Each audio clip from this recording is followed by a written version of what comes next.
Nak dessert cepat tapi mewah?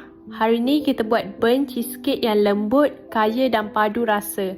Makan ni masa sejuk-sejuk, confirm akan puas hati, okey? Caranya, masukkan 250 gram cream cheese dalam mangkuk, ratakan dulu sampai smooth.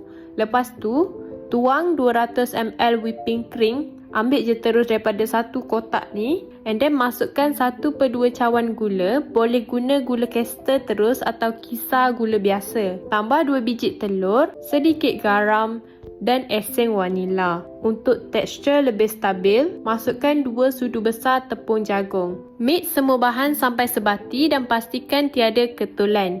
Bila dah smooth, sediakan loyang dan lapik dengan baking paper. Tuang adunan cheesecake ke dalam loyang. Preheat oven selama 10 minit. Bakar dalam oven pada suhu 200 darjah Celsius selama 20 minit. Tapi ingat, masa bakar ni dia sebenarnya bergantung pada oven masing-masing. So check your oven first, okay? Lepas dah bakar dalam oven, boleh masukkan dalam peti sejuk dulu selama beberapa jam. And then tada, burnt cheesecake kita dah siap. Luar garing, dalam lembut dan rasa memang rich creamy, okay? Boleh terus potong dan makan. Memang sangat puas hati. Korang boleh cuba untuk buat ni. Jumpa lagi esok dalam Ramadan Series with Adila.